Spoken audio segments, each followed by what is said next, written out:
ou Alatine peut vous aider. 1-888-4-ALANON ou visitez alanon.org.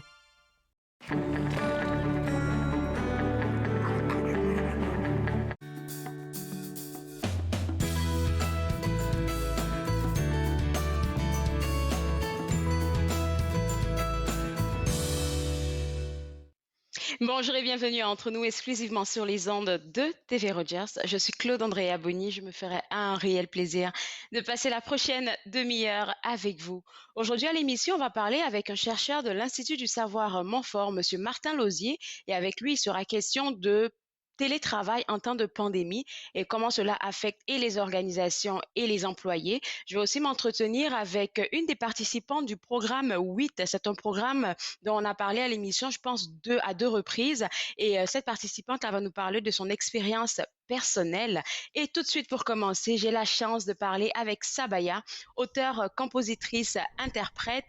Et en fait, Sabaya, je pense que je pourrais dire, puisqu'on en a parlé un peu tantôt, je pourrais dire que tu t'es lancé en plein dedans dans la chanson il y a vraiment pas longtemps. Tu étais en fait en background. Exactement, c'est ça. Donc ça fait longtemps que je fais de la musique, depuis 2006 en fait. Dans les studios, comme ingénieur de son ou bien pour produire, enregistrer des artistes et tout ça. Et j'écris depuis longtemps, mais vraiment de lancer mes chansons à moi, c'est seulement depuis la pandémie. Voilà. Et puis pourquoi ça a pris tant de temps? Est-ce que tu n'étais pas sûre que tu étais capable? Je veux juste comprendre. Ouais, il y a un peu de ça. C'est un mélange de timidité, un mélange de pas être sûr et puis un mélange de manque de temps parce que j'avais tellement de clients en studio et tout ça que je me concentrais surtout sur eux. Et puis je disais tout le temps oui, moi je vais faire plus tard. Et puis bon, plus tard est venu. Pendant la pandémie, j'avais plus d'excuses. Je me suis dit bon, pourquoi pas. Et puis je me suis lancée. En fait, moi, je vais te dire que tu as été un peu méchante avec nous autres, les auditeurs, parce que tu nous as empêché de goûter à ta vulnérabilité. C'est ça que je retrouve dans la chanson pour elle, en fait, parce que je la trouve extraordinaire. Je le dis pas parce que on se connaît même pas. Il faudrait qu'on le dise, on se connaît pas. Donc là, il y a eu la sortie officielle du single pour elle qui a été lancée le 9 mai, donc la journée de la fête des mères. Et il y a eu des milliers de vues. Tout ça pour te faire comprendre combien de fois les gens t'attendaient. Comment tu t'es préparé déjà pour l'écriture de Pour elle et la lancer en pleine pandémie? Alors, l'écriture de Pour elle, c'est depuis quelques mois déjà que j'écris cette chanson. Et d'ailleurs, les deux premières phrases, ça dit « Je crois qu'elle ignore combien je l'adore. Je peine à trouver les mots à dire. Je cherche encore. » Donc, je peine à trouver les mots à dire. C'est vraiment... ça représente bien la chanson parce que j'avais du mal à commencer la chanson. J'avais le refrain en tête et puis j'arrivais pas à commencer l'écriture du couplet. Parce que, bon, écrire pour sa maman, c'est... Il faut trouver les bons mots à dire. C'est ça, oui. Donc finalement, un jour, tout s'est mis ensemble et j'ai fini par terminer la chanson. Et puis avec les gens du studio, mon équipe, on a tout mis très très rapidement ensemble en fait en 2 semaines. Le clip, la production, le lancement et tout ça. Donc ça s'est fait très rapidement. Les défis en pandémie, honnêtement, ça aurait pu être pire parce que le seul défi qu'on a failli rencontrer, c'était de pouvoir tourner le clip à cause du confinement parce qu'on n'était pas sûr si on allait pouvoir être dehors, dans les parcs et tout ça. Mais on a eu de la chance. Votre ingéniosité a marqué le coup. Ouais, et ça, et de demander aussi à plusieurs personnes dans le monde de nous aider à envoyer leurs vidéos. Ça a aidé beaucoup en pleine pandémie. Ça a aidé beaucoup et on voit dans le clip comment il y a beaucoup de personnes, il y a beaucoup de différentes mamans, beaucoup de différents enfants en fait qui sont en lien avec leur maman. Ça donne chaud au cœur. Comment je peux me permettre de me demander comment toi, ta mère, elle a perçu cette chanson qui est remplie de bons mots, de bon sens en fait? Ben, je pense qu'elle a été très touchée et elle m'avait dit plusieurs fois tu mets pas ma tête sur la vidéo. J'ai dit oui, je mettrai pas. Et finalement, j'ai ma cousine qui a filmé à distance sa réaction en voyant le clip pour la première fois parce qu'on n'habite pas dans le même pays. Et puis quand elle s'est vue, elle a fait oh mais on me voit, oh elle m'a vraiment eu Et puis elle était toute surprise. Mais moi, je suis vraiment contente là. Et puis, pour les gens qui sont surtout curieux de savoir pour elle comment ça s'écoute, on va les laisser écouter un bout avec l'autorisation de la régie. D'accord. Pour elle, je donnerai tout l'or du monde pour elle. Je resterai chaque seconde auprès d'elle. Je lui dirai combien je l'aime, comme elle est belle.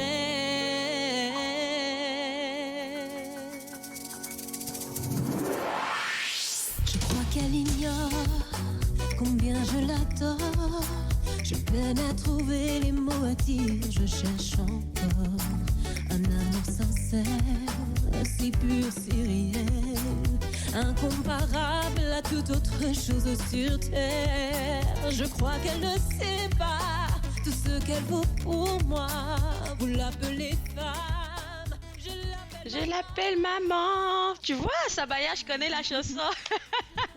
Je l'appelle femme, je l'appelle maman. C'est tellement beau. Qu'est-ce que tu as mis dans cette Merci. musique-là? Et ce que j'aime beaucoup, tu sais, c'est le petit côté musique caraïbe qu'on y retrouve. T'es pas figé, en fait. Oui. Non, Comment c'est t'es ça. allé Et en chercher plus, ça? honnêtement, je sais pas. C'est venu un peu comme ça parce que les gens qui me connaissent, hein, c'est tellement pas mon style d'habitude. Je suis toujours côté balade, romantique, lent et tout C'est ça. comme ça que ça a Et je sais commencé, puis pas. du coup, paf! Ouais, c'est ça. C'est complètement différent de ce que je fais d'habitude. Et puis j'aime bien. J'aime bien. C'est Mais, nouveau. mais oui, oui, nous aussi on aime bien là. Il y a eu des milliers de vues sur cette vidéo, sur cette chanson. Je me dis que ça te donne du boost pour aller plus loin. Est-ce que tu nous prépares d'autres surprises? Oui, je prépare d'autres surprises, mais ce sont des surprises. Mais oui, oui, Mais oui. voilà. Alors Donc est-ce voilà, non, que peut-être un EP en préparation. Oui. alors où est-ce qu'on peut retrouver pour elle sur les différentes plateformes, je suppose? Oui, c'est ça, sur Spotify ou bien Apple Music, YouTube, sur mon site aussi qui est affiché en bas, iamsabaya.com. Voilà, sur à peu près toutes les grandes plateformes de téléchargement, elle y est. Se lancer en pleine pandémie dans la musique, vivre son rêve, c'est vraiment quelque chose de gros. Je te souhaite vraiment plein de succès, de tout cœur avec toi. Et dès que Merci. tes surprises sont en train de se peaufiner, là, nous, on est là, on veut entendre qu'est-ce que tu nous prépares. Merci beaucoup, Sabaya. Merci beaucoup. Au revoir. Au revoir. Alors, pour vous autres à la maison, amoureux de musique, voilà une nouvelle auteure, compositrice, interprète francophone à découvrir dans la région, Sabaya, donc www.iamsabaya.com. Et si vous voulez avoir accès à ce magnifique single, là, vous pouvez l'avoir sur YouTube, comme elle a dit, Spotify et iTunes. On va maintenant parler, en fait, du programme 8. Le programme 8 est un programme qui est offert aux femmes immigrantes qui veulent évoluer, en fait, en Haïti, donc en technologie, quelque chose dans le genre. Et là, j'ai Flavia Costola de Souza, qui est une participante de ce programme, qui est très fière d'avoir participé à ce programme-là. Déjà, Flavia, je sais que ce programme, c'est un programme pour immigrantes. Est-ce que tu peux nous dire d'où est-ce que tu viens? Oui, bien sûr, je suis brésilienne et j'ai vécu la plupart de ma vie au Brésil. Et qu'est-ce qui t'a amené au Canada? Donc, je voudrais changer un peu la qualité de vie que j'avais dans mon pays d'origine. C'était pas lié directement à les domaines de travail, mais c'était surtout pour avoir plus de sécurité et une ambiance plus calme pour vivre avec ma famille. Ah, super, super décision. Et là, quand tu es arrivée, est-ce que moi, je peux savoir comment tu as entendu parler du programme 8? Oui, bien sûr. Donc, avant de venir au Canada, j'avais entendu parler que le marché du travail local avait une dynamique différente de mon pays d'origine. Et Oui. par exemple, la façon comment on prépare le CV ou comment on fait le networking, c'est complètement différent. Et pour cette raison, j'ai trouvé des Brésiliens au Canada sur la média sociale pour m'aider à m'habituer à cette nouvelle réalité. Une des publications de mes collègues était sur le programme 8 et heureusement, l'équipe magnifique du programme a accepté mon inscription. Et puis c'est ça qui est fou avec ce programme-là, c'est qu'on ne demande pas grand-chose en fait pour pouvoir, si vous êtes intéressé, vous êtes immigrante, vous êtes intéressé, vous voulez travailler dans le télétravail, ben je pense que c'est la bonne porte à cogner. Je sais parce que Madame Adan me l'a dit qu'il y a plusieurs formations qui s'offrent dans le programme 8. Est-ce que tu peux nous en parler un tout petit peu? Oui, bien sûr. Les programmes une offre de différents types d'outils et des conseils par rapport à des diverses étapes de la recherche d'emploi. Par exemple, les programmes commencent par identifier quel est le titre de poste qu'on utilise au Canada. Bon, dans mon cas, c'était toujours de la gestion du projet de TI, mais très souvent, les titres, ça peut changer et même dans différentes entreprises, ça change.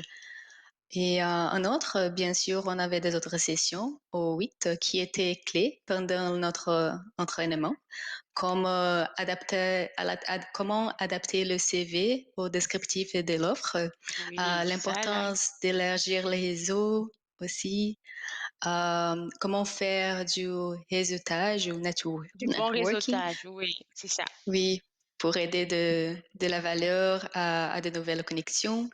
On avait des sessions de formation pour s'entraîner à rédiger notre introduction personnelle, qui en anglais, c'est elevator pitch. Et on a aussi euh, appris comment s'intégrer dans les marchés de travail ici au Canada en faisant du bénévole, des coops, du part-time ou du contrat. C'est ça qui est super intéressant parce que souvent, on se dit, OK, moi j'ai des diplômes dans mon pays d'origine, ça va forcément compter. Oui, ça compte, mais souvent la réalité sur le terrain du travail ici, moi je l'ai vécu en tant qu'immigrante, elle n'est pas pareille. Déjà, le CV à la base, là, c'est pas pareil. C'est pas comme ça qu'il faut faire le CV comme dans ton pays. En fait, ici, ça change. Et puis, comment réseauter? Je pense que, il y a beaucoup d'immigrants qui n'ont pas cette aptitude-là. Donc, quand on vous donne une formation de même, je pense que c'est plus facile pour vous, immigrantes du programme 8, de pouvoir vous ouvrir au marché du travail. Et bien sûr, et toutes les formations que l'équipe magnifique a pu donner à nous, ça nous a donné plus de confiance C'est pour, ça, oui, oui. comment on va montrer les informations qui les entreprises elles cherchent ici.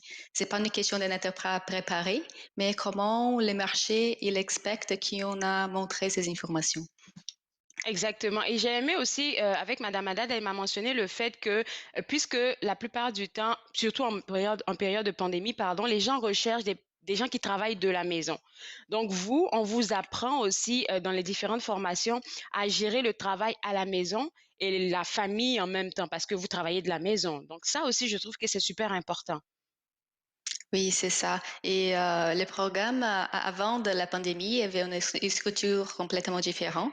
Et avec la Différente, oui, pandémie, oui, oui, ils ont fait quelques ajustes pour être des ajustements. justement pour être préparés au marché. J'imagine que c'est un succès. J'imagine que Doris, dans des autres programmations, elle a montré que le, le beaucoup de femmes ont déjà trouvé de travail et c'est une manière de te Oui. préparer au marché. Et je suis bien curieuse de savoir quelles sont les opportunités que toi, Flavia, tu as eues pendant que tu faisais le programme et même après. Donc, quand j'étais au programme, j'ai eu l'opportunité de participer de quelques événements en ligne à cause de Covid aussi. Du Covid, Donc, oui, on sait. C'est oui, vraiment du Covid, Covid, Covid. oui, pendant la quarantaine. On a eu des sections, comme j'avais dit, pour préparer les CV et tout ça. Mais on avait aussi des conseils par rapport à comment on fait des connexions sur le LinkedIn d'une manière plus efficace, parce que c'est pas juste une question de mettre notre CV sur le LinkedIn et attendre C'est vrai, l'entreprise puisse nous chercher, quoi. Il faut faire des connexions et c'est ça, essayer de add value pour donner des valeurs pour des connexions aussi. c'est Et ça, c'est c'est c'est ça. pas quelque chose de très facile quand on n'est pas habitué à ce type d'environnement. C'est vraiment très vrai là. Puis beaucoup de personnes ne le savent pas. Est-ce que, Flavia, tu me dirais que le programme 8, c'est vraiment seulement pour les femmes qui veulent entrer dans le marché des IT? Parce qu'il y a plein de formations qui sont utiles peut-être pour monsieur, madame, tout le monde. Oui, donc dans mon cas, j'ai travaillé avec de la gestion du projet au domaine de TI et peut-être qu'ici, il y a des personnes qui n'est pas sûr si son profil sera capable d'être accepté au C'est ça, programme. oui, J'imagine qu'ils peuvent entrer sur le website que j'imagine que c'est montré ici et oui. poser des questions parce que peut-être qu'ils peuvent même penser en créer de nouvelles groupes dans différents types de domaines si ça se fait nécessaire. C'est ce qu'on espère parce que oui, ce programme, il est super intéressant avec tout le contenu que vous donnez. Merci beaucoup, Flavia, de nous avoir Merci. donné la piqûre d'aller voir qu'est-ce qui se passe au programme WIT. Je te souhaite une excellente journée. Merci, à vous aussi. Alors, pour vous autres à la maison, que ce soit dans le domaine des IT ou peut-être un autre domaine, je vous inviterai à visiter le www.8jobs.ca parce que là, vous allez avoir des outils gratuitement et pourquoi pas vous inscrire même au programme. Maintenant, on va parler avec Monsieur Martin Lausier, chercheur membre à l'Institut du savoir Montfort, et on en parlait tantôt avec ma deuxième invitée, Monsieur Lausier. On parle de télétravail beaucoup en période de pandémie. Je pense que le télétravail est devenu la star même de la pandémie pour les organisations. Oui, en effet, c'est un sujet qui, comment dire, c'est une façon de travailler qui n'est pas nouvelle pour autant, hein, mais c'est en effet là, le sujet de l'heure là, depuis que les travailleurs ont été basculés à la maison au début de la pandémie. Vous êtes chercheur, membre de l'Institut du savoir Montfort. Vous avez beaucoup de chapeaux, mais le chapeau qui est moi venu me chercher, c'est psychologue en travail, du travail, psychologue du travail. C'est quoi votre rôle en tant que psychologue du travail? Ben, en fait, il faut comprendre que les psychologues du travail sont essentiellement comme tous les autres psychologues, hein, essentiellement que nous, la différence, c'est que les yeux, si vous voulez, on les braque sur le travailleur ou encore on les braque sur les organisations en tant que telles. Donc, on étudie les organisations, c'est-à-dire comment est-ce qu'elles fonctionnent, comment est-ce qu'elles partagent l'information entre leurs membres. On étudie les pratiques de travail quotidiennes, journalières, que ce soit dans un environnement, je dirais, hospitalier ou encore dans tout autre type d'organisation. On s'intéresse pour beaucoup également aux conséquences que le travail comme activité peut avoir sur la santé et le mieux-être des travailleurs ou leur niveau d'engagement. Et on s'intéresse bien entendu à travers tout ça aussi à comprendre comment est-ce qu'une organisation peut faire pour façonner chez les travailleurs ces mêmes attitudes-là, c'est-à-dire les rendre plus engagés, plus satisfaits, plus productifs, C'est ça. ainsi de suite. Naturellement, le télétravail est un sujet qui est très intéressant si on considère ces quelques questions. Effectivement, vous avez mentionné la conciliation entre le bien-être au travail et la performance des organisationnels. Comment vous percevez la chose en ce moment? Surtout le bien-être des travailleurs, ceux qui sont à la maison. Ben, en fait, je vous dirais en ce moment, c'est particulier parce qu'à un certain moment dans la crise, on entendait, comment dire, pour beaucoup de travailleurs, hein, que ce changement-là avait déstabilisé de façon assez soutenue les travailleurs. Alors, plusieurs personnes étaient chez eux, puis on cherchait pendant plusieurs mois leur repère pour savoir mieux comment s'organiser, puis et je pense que tout au long de cette crise-là, ben, des gens ont connu des adaptations, peut-être avec succès, d'autres parfois peut-être moins, mais certaines personnes en sont venues à tirer quand même le meilleur du Oui, télétravail, oui, si vous voulez, oui. alors que d'autres, peut-être encore aujourd'hui, en souffrent d'un tel isolement ou d'une telle façon de travailler qui nécessairement est bien différente de ce qu'on peut avoir connu en se rendant au travail à tous les jours par le passé, ne serait-ce qu'en rencontrant nos collègues, vous savez, puis en ayant la chance de pouvoir discuter différents sujets avec eux. Alors bon, tout ça dans le cadre du télétravail est peut-être moins accessible, plus Difficile, difficile, oui, et oui. donc ça peut plaire à certains et malheureusement ne pas plaire à d'autres. Oui, ça c'est clair, mais je me rends compte, si vous pouvez me dire si je me trompe, mais je me rends compte que les gens de plus en plus commencent à s'adapter, à s'habituer mieux. Et je pense que les organisations même sont en train de penser de faire un 50-50 parce que j'ai ma sœur qui travaille dans une entreprise dont je tairai le nom, qui a carrément fermé un local carrément là, parce que la moitié de ces personnes-là, selon eux, n'étaient pas essentielles pour arriver au travail. Fait qu'on ferme le building, vous restez à la maison et puis vous travaillez de là. Donc, il y a des organisations à qui ça arrange. Il y a oui, tout à fait, mais au même moment, un des grands désavantages, je vous dirais, va être pour les organisations, du moins, va être au niveau de la fidélisation et de la rétention du personnel, hein, parce que ça Ça, devient c'est vrai. franchement compliqué pour des employeurs de pouvoir continuer de façonner une culture engageante ou mobilisatrice auprès de leurs travailleurs. Donc, Ça, c'est vrai. que devient en fait l'organisation dans l'esprit La des culture gens lorsqu'on est chez organisationnelle, c'est soi? ça. C'est ça, lorsqu'on est chez soi et qu'on travaille de chez soi tous les matins devant son ordinateur dans sa cuisine, l'image, la culture de l'organisation peut, comment dire, être un petit peu plus dure à concevoir. Donc, ça, c'est là où on voit un désavantage certain pour les employeurs, c'est-à-dire de savoir comment vont-ils arriver pour continuer de façonner cette culture-là dans l'esprit de leurs travailleurs, puis de cultiver ce sentiment d'appartenance-là à l'égard de l'organisation, de l'hôpital ou de n'importe quelle organisation c'est de laquelle les employés travaillent. Une autre question aussi comment dire, qui nous hante pour les prochains mois, c'est toute celle qui est liée, vous savez, à l'absentéisme et maintenant à la question du présentéisme, hein, c'est-à-dire le fait d'être malade au travail. Et naturellement, vous comprendrez bien que dans un rapport télétravail, ces deux notions-là prennent un tout autre sens. Alors que jadis, bon, on pouvait s'absenter du travail et donc ne pas être présent et être chez eux. Mais là, maintenant, comment fait-on lorsque nous sommes déjà chez nous pour justifier ou pour demander une absence à son supérieur immédiat ou alors la grande hypothèse serait d'essayer de savoir justement s'il n'y a pas plus de présentéisme qui s'est effectué à l'occasion du télétravail, c'est-à-dire que les gens sont...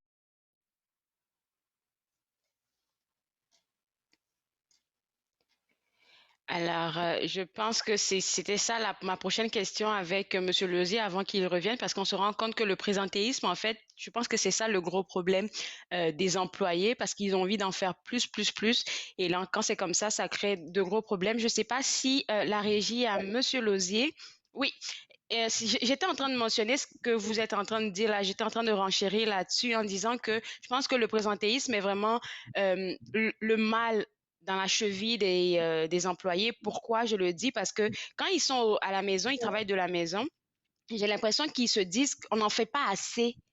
Donc, ils sont toujours dans la performance et jusqu'à se brûler. Ma sœur, j'en parle tout le temps parce que elle a des enfants, elle a des jumeaux. Donc, quand elle a un petit moment où est-ce qu'elle doit prendre une pause, peut-être pour faire des biberons, pour préparer quelque chose, elle se dit qu'elle a perdu du temps. Donc, il faut qu'elle en redonne, redonne. Elle travaille jusqu'à souvent 10 heures le soir. Je dis que c'est pas logique, en fait. Mais c'est ça, c'est que je vous dirais, le sentiment de culpabilité est en grande raison C'est ça. un facteur, si on veut, déterminant du présentéisme, mais aussi peut-être, vous savez, les travailleurs qui sont peut-être dans des situations à statut précaire, bon, qui n'ont peut-être pas encore nécessairement un lien d'emploi permanent ou bon, qui ont d'autres obligations familiales importantes. Bon, tout ça peut faire en sorte de les forcer, si on veut, indûment à chercher à en faire plus. Hein, puis au même moment, ben, puisqu'on est à la maison, on n'a plus nécessairement un horaire journalier très, très fixe. Donc, ce qui C'est ça. n'empêche pas ces travailleurs-là d'empiéter sur du temps qui généralement servait à la récupération. Hein. Vous savez, chacun a besoin un peu d'un besoin de récupération innée, hein, c'est-à-dire pour refaire sa batterie, hein, pour recharger sa batterie. Mais maintenant, bon, quand on se trouve à travailler jusqu'à 10 heures le soir ou encore le samedi ou quoi que ce soit, c'est tous des Oui, elle moyens, tout fait. ça, qui empêchent nécessairement de recharger pleinement notre batterie. Ben oui, et puis là, il faudrait peut-être lancer un appel à ces employés-là, se dire que c'est comme si vous allez au travail, soyez comme concis dans vos horaires. Peut-être qu'on peut en faire plus parce qu'on a peut-être piqué dans le temps de dîner, des affaires de même, mais il faut pas en faire énormément parce que vous parlez de travailler le week-end. Oui, elle le fait. Elle travaille le samedi après-midi quand les enfants sont couchés. Donc, non. C'est si facile maintenant d'accepter ou de programmer des rencontres Zoom sur l'heure du dîner.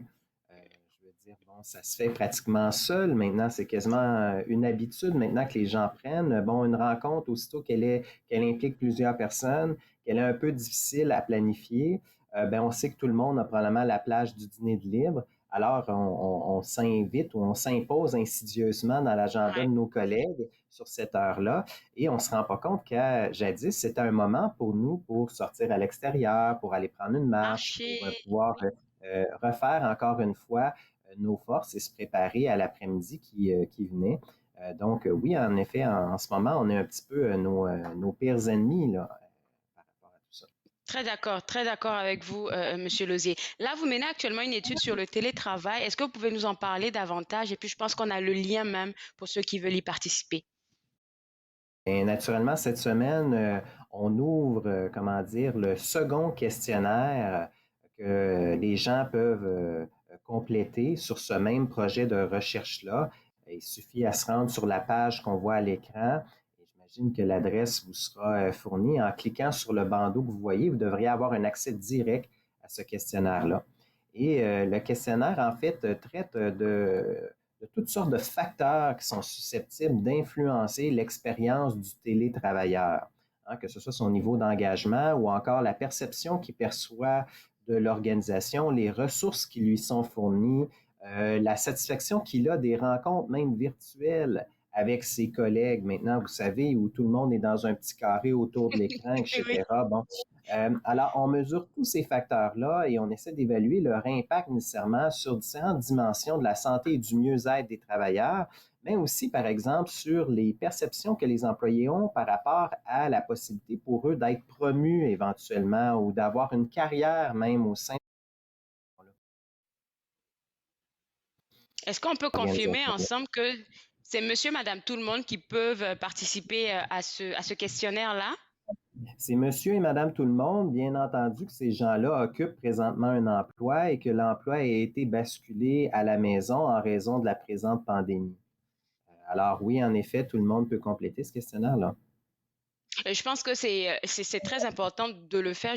Après l'émission, sûr, je vais le faire. Je vais remplir le questionnaire pour ma part, parce que je suppose que ça va vous aider dans vos recherches et peut-être même à ajuster et les organisations et les employés pour les prochains mois, parce qu'avec la pandémie, on ne peut pas se dire que ça sera terminé demain, là. Non, le télétravail, en fait, est là pour rester. Là, je crois que c'est une tâche indélébile de la pandémie que nous sommes en train de vivre ou en train de presque passer au travers en ce moment. Et assurément, c'est quelque chose qui restera pour les mois à venir. Donc, les organisations seront appelées à s'intéresser à ce type de travail-là pour savoir comment mieux l'organiser tout en pouvant maintenir nécessairement les standards de productivité, mais pas au détriment de la santé des travailleurs. Pas au détriment de la santé des travailleurs. J'espère que le message est bien passé. Merci beaucoup, Monsieur Lauzier. Et puis, franchement, on va inviter les gens à répondre à ce questionnaire-là parce que ça sera utile à nous tous, en fait. Bonne journée. Merci beaucoup de l'invitation une fois de plus. Avec plaisir. Au revoir.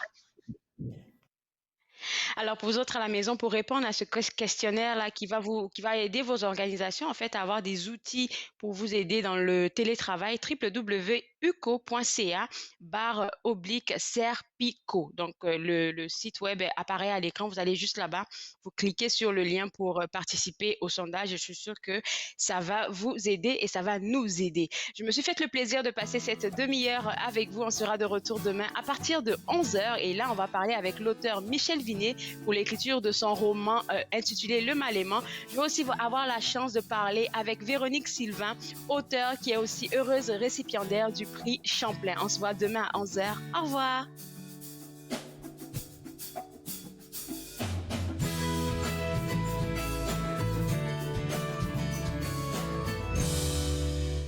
Faites-nous part de vos commentaires en composant le 613-521-2323 par courriel sur Facebook et Twitter.